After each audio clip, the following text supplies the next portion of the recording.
कोई विरुद्ध बात यदि बोली जाती है तो ऋषि मुनि विरोध करेंगे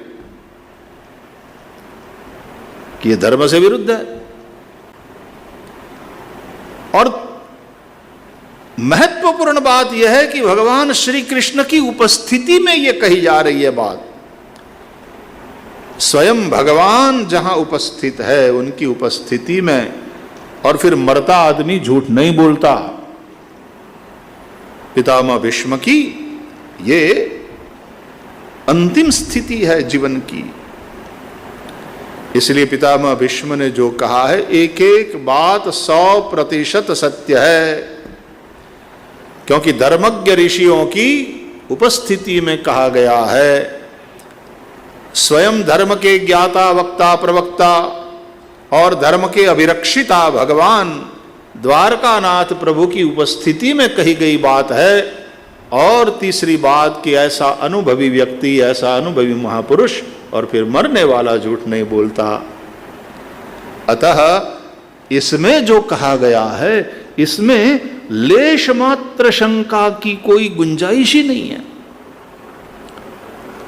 अतः विष्णु सहस्त्र नाम में हमारी बड़ी श्रद्धा है। और आद्य शंकराचार्य भगवान ने भी कह दिया, गेयम गीता नाम सहस्रम ध्येयम श्रीपति रूपमजस्रम नेयम सज्जन संगे चित्तम देयम दीन जनाय च वित्तम। तो गेयम गीता और नाम सहस्रम, तो एक गीता जो भगवान के द्वारा कही गई और एक सहस्र नाम जो भगवान के भक्त भीष्म के द्वारा बताए गए, और दोनों महाभारत में। तो दोनों का कितना ज्यादा महत्व है कि आद्य शंकराचार्य भगवान कहते हैं गेयम गाने योग्य ये दो है, गीता नाम सहस्रम। तो हम लोगों ने चर्चा करी थी कि गीता का भोजन करने के उपरांत, गीता के प्रवचन ऐसा ही है जैसे भोजन करते हो, लेकिन फिर सहस्त्र नाम वो ऐसा ही है कि भोजनोपरांत थोड़ा जल पी लेना चाहिए, ज्यादा नहीं, थोड़ा सा जल पी लेना चाहिए। बिना जल के भोजन के लिए हम बैठते ही नहीं हैं। हमारे यहाँ तो सबसे पहले जो ग्लास है उसमें या लोटा है तो उसमें जल भरा जाता है, पहले जल और फिर भोजन परोसा जाए। लेकिन यदि जल ही नहीं है तो भोजन का प्रारंभ ही नहीं कर सकते, क्योंकि जल की आवश्यकता है। तो हम पाणीनी धारावाળી दही एमा छांटी ब्रह्मार्पण करी અને પછી आचमन लई शिखा मोचनम कृत्वा, ये पहले पंचकवल करके आचमन लेकर शिखा मोचन करके और तब भोजन किया जाता है। हमारे एक संत पुनीत के शिष्य थे, बड़े अच्छे श्याम भगत पुनीत महाराज के बड़े अच्छे आख्यानकार थे। और गुजरात में एक समय उनका जमाना था और रात्रि व्याख्यान होते थे संत पुनीत महाराज के। हजारों की संख्या में लोग उन विभिन्न आख्यानों का आनंद लेते थे। और संत पुनीत स्वयं भी इतने अच्छे कवि, और उनके रचित पद, ये जो जय काना काड़ा प्रभु नटवर नंदलाला आरती गायत ने अपने, ये संत पुनीत ने लखेली છે। इसलिए नेति वेद पुकारे पुनीत शू गावे जय काना काड़ा। तो संत पुनीत की, और पूरी रामायण इस तरह से पद में लिखी है, भागवत लिखी है। मतलब वो जमाना था संत पुनीत का, हजारों की संख्या में, और रात्रि में लोग वो व्याख्यान सुनते। और कई लोग भगवत अभिमुख हुए पुनीत महाराज के चलते। और उनके शिष्यों की पूरी एक लंबी फौज तैयार हो गई। तो उसमें राम भक्त भी थे, श्याम भक्त भी थे, नरहरि भक्त भी जी थे, और बहुत लंबी फौज थी। तो राम भक्त से कभी कभी मिलना होता था, उनके भी बड़े अच्छे अच्छे पद। और श्याम भक्त भी, वो तो कई कथाओं में साथ में भी रहे, श्याम बापा हम कहते थे। बड़ी उम्र हो गई थी उनकी भी, लेकिन कथाओं में साथ आते। वो बड़े विनोदी थे, राम भक्त भी बड़े विनोदी थे। तो सुबह 5:30 बजे जब उठते, हम जागते तो श्याम बापा को जगाते, बाबा जय श्री कृष्ण। तो हम टूकू पंचियो પહેરીને સૂતા હોય, શરીર ખુલ્લું હોય, ગોદરું બદરું અથવા તો શાલ આમ હટાવી બેઠા થઈ, પછી એના સોડા વોટરની બાટલીના તળિયાના કાચ જેવા જાડા કાચના ચશ્મા આમ ચડાવી અને પાછા અમદાવાદના હતા. કેટલા વાગ્યા ભાઈ પૂછે.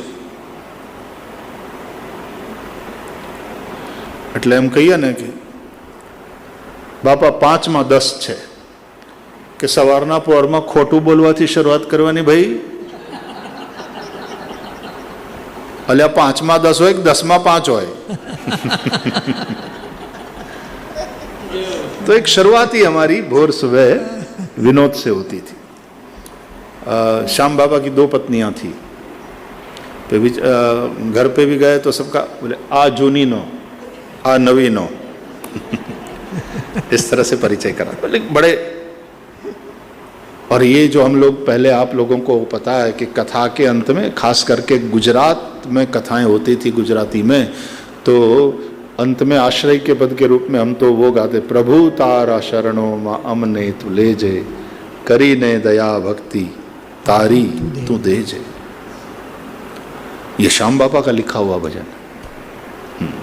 उसमें आता है ना अंत में, रसिक श्याम ना नाथ थई ने सुकानी आ नैया किनारे लगावी तू दे जे. सुरदो वो वाला जरा एक बार याद कर ले. प्रभु तारा शरणों मां हमने तू ले जे. प्रभु तारा शरणों हमने तू ले जे. करीने दया भक्ति तारी तू दे जे. करीने दया भक्ति तारी तू दे जे. प्रभु तारा शरणों हमने तू ले जे.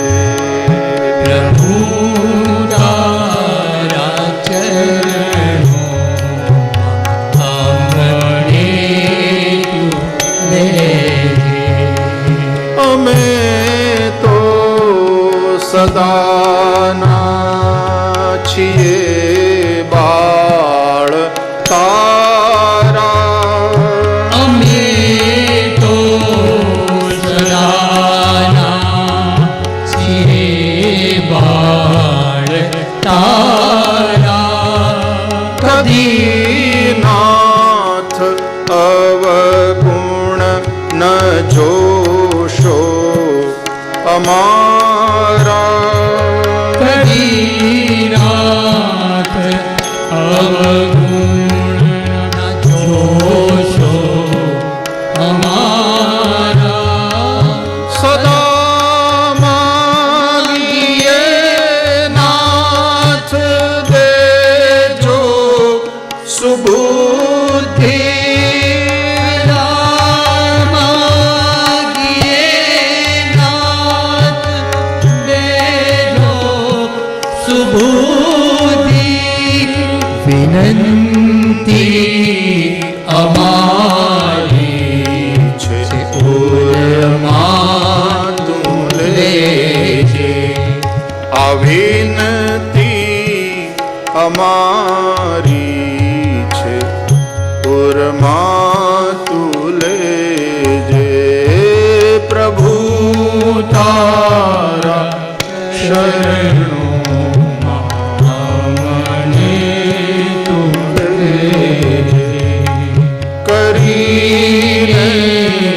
दया भक्ति तारी तू दे जे.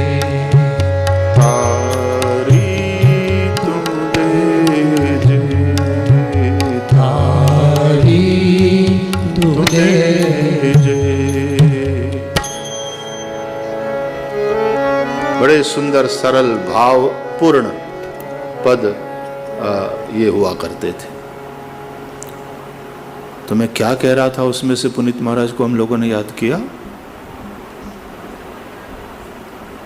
मदद करो, ये मत कहना वो आपकी, आप जानो। ये हमारा दिमाग जो है ना वो थोड़ा जागरण ज़्यादा सह नहीं पाता है, थोड़ा फिर स्लो डाउन हो जाता है। यदि खाना नहीं मिले तो चलेगा, दिमाग को सोना चाहिए। कल तो थोड़ी लंबी चौड़ी तपस्या हो गई, हमारी पीठ भी जवाब देने लगी, तो फिर वो फूल वाला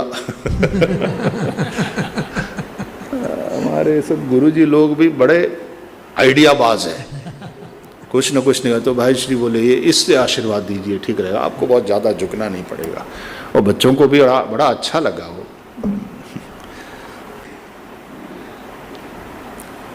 तो श्याम भगत और हम जब भोजन करने बैठते और फिर यूं जल का वो चारों तरफ थाली के आसपास या पत्रावली के आसपास धारा देते, तो श्याम भगत विनोद करते, श्याम बाबा विनोद करते, और धारावाड़ी दे दो भाई के शु काम देवानी, तो मई कीड़ियों न पे ही जाए भाई।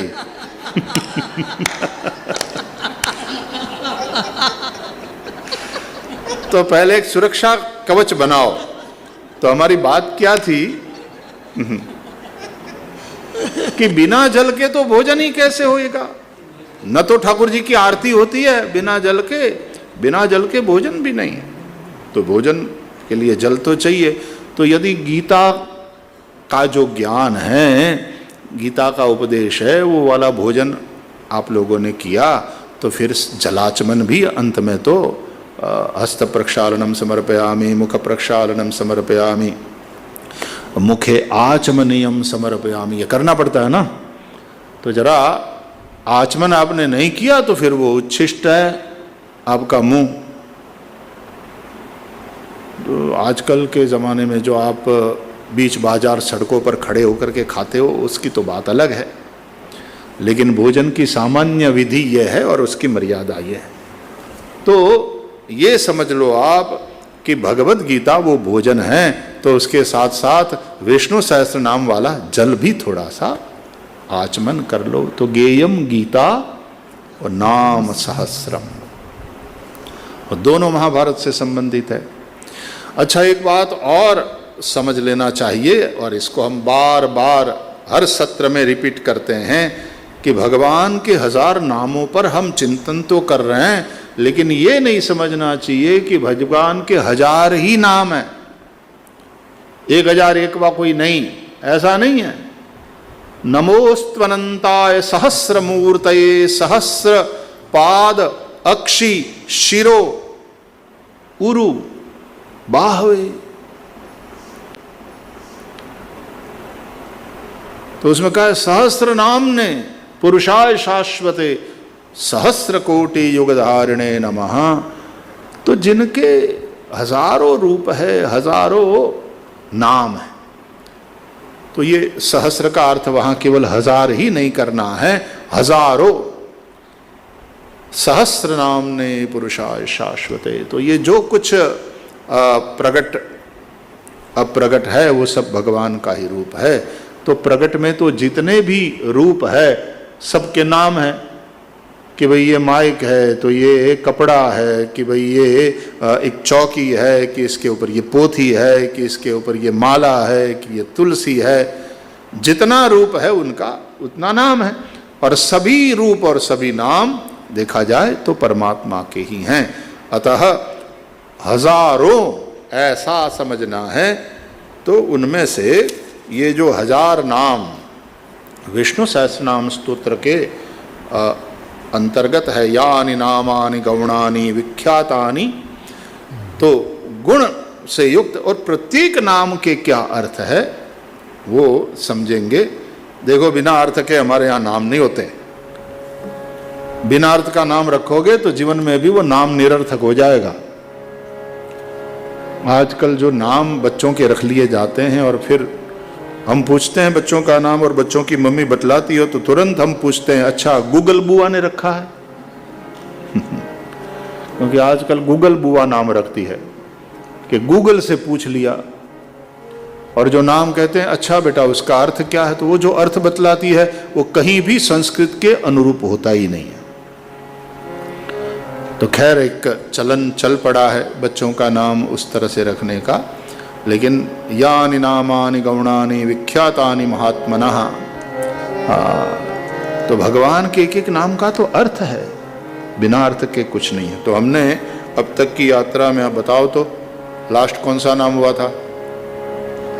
वंशवर्धन। हाँ, वंशवर्धन, वंशवर्धन, वंशवर्धन, वहां तक पहुंचे थे। तो जरा इसके पहले वाला श्लोक देख लेते हैं, 103 नंबर का जरा पाठ कर लेते हैं पहले।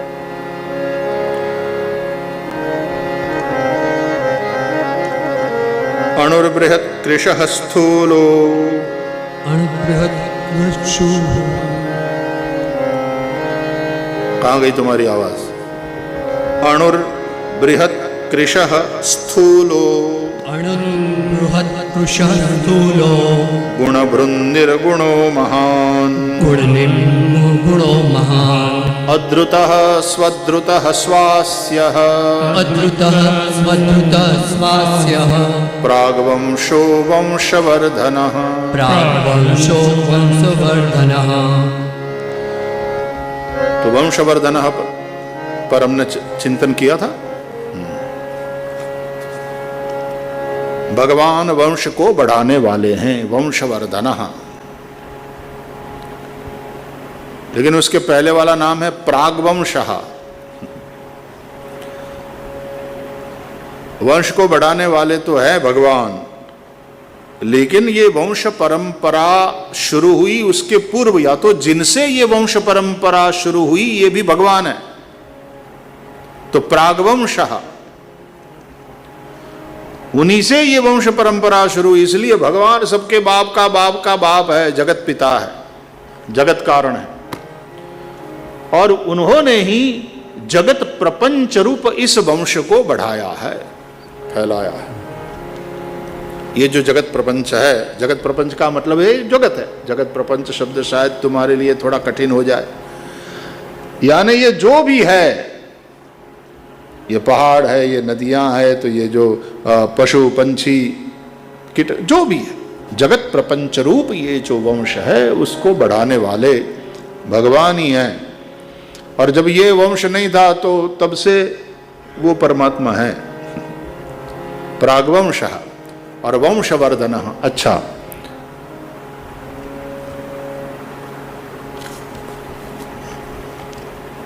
जब अश्वत्थामा ने ब्रह्मास्त्र का प्रयोग किया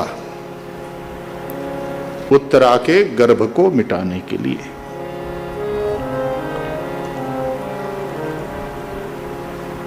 उसके पहले क्या कर चुका है वो? पांडवों के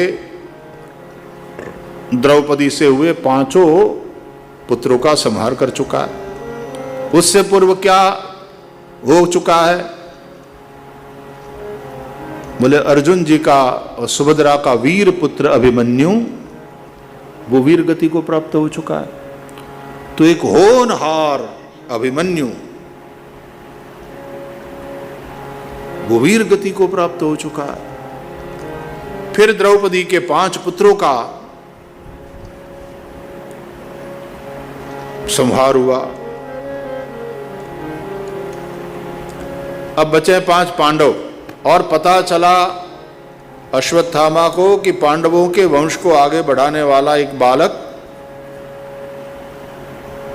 शहीद हुए, वीर गति को प्राप्त हुए, वीर गति को प्राप्त हुए, ये हमारा शब्द है।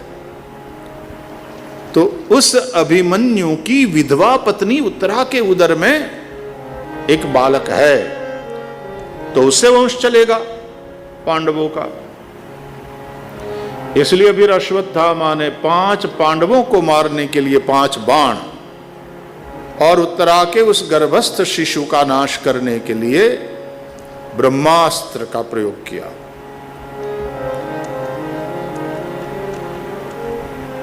तो फिर से भगवान ने सुदर्शन चला करके 5 बाणों को काट दिया, 5 पांडवों की भी रक्षा करी और वो उत्तरा जो भगवान की शरण में आ गई तो भगवान ने उत्तरा के गर्भस्थ शिशु की भी रक्षा करी, यानी परीक्षित की मात के गर्भ में रक्षा करी, और उस प्रकार से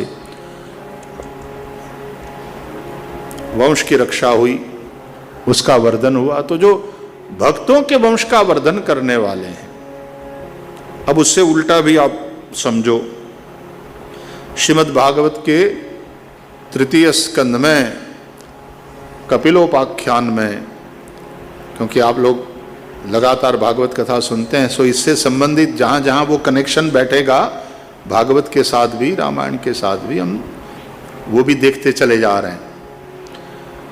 तो माता देवहूति जब भगवान की स्तुति कर रही है कपिल की, तो उसमें स्वभृत्य संसार तरोः कुठारम 3 संबोधन है। तन्त्वागताहं शरणं शरण्यं स्वभृत्य संसार तरोः कुठारम जिज्ञासयाहं प्रकृते पुरुषस्य नमामि सद्धर्म विदां वरिष्ठम। तो 3 बातें कही माँ देवहूति ने। भगवान कपिल की शरण में गई तो कहा, आप अशरण की शरण हैं, सभी निराश्रितों का आप आश्रय स्थान है, अशरण शरण हैं।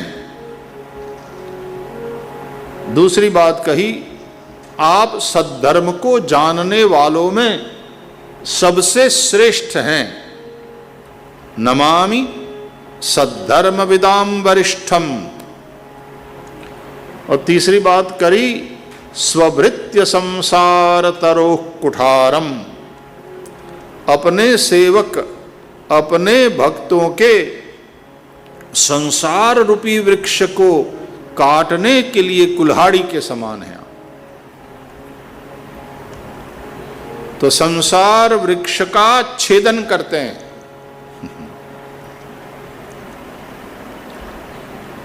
अच्छा, नरसिंह मेहता जैसे कोई पागल भक्त होते हैं जो भगवान से प्रार्थना भी करते हैं कि प्रभु बस मेरा वंश न चले, ऐसा मैं मांगता हूं। अच्छा, खैर बुद्धिज्म में तो जन्म लेना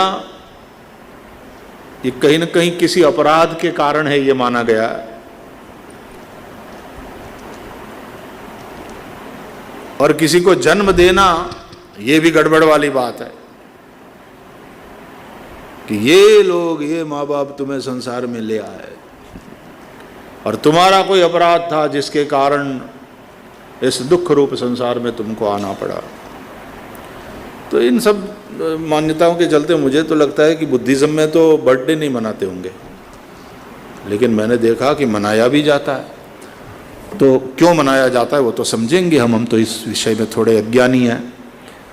लेकिन नहीं, जन्म ही जब दुख रूप है तो सर्वम दुखमयम ये वाली विचारधारा है, तो उसमें हम लोग तो सेलिब्रेट करते हैं बर्थडे।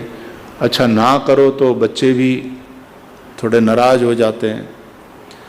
पत्नी की बर्थडे आप भूल गए तो भी पत्नी नाराज हो जाती है। तो ऐसे में नरसिंह मेहता जैसे महापुरुष का ये मांगना भगवान से कि मेरा वंश न चले,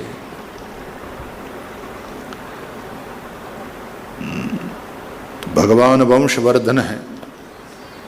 लेकिन वंश की वृद्धि करने वाले भगवान क्या वंश को मिटाते नहीं हैं? कईयों के वंश को मिटा भी दिया। नरसिंह मेहता जैसे भगवान के भक्त भगवान से मांगे कि मेरा वंश न चले, वो एक भूमिका है। लेकिन ऐसे दुष्ट लोग, आगे फिर हम चर्चा करेंगे, आगे वाले श्लोक में भगवान का नाम आएगा, क्षामः। तो समय पर प्रजा का नाश करने वाले हैं, ये इसका अर्थ होता है। लेकिन वो मिटाने वाले भी हैं।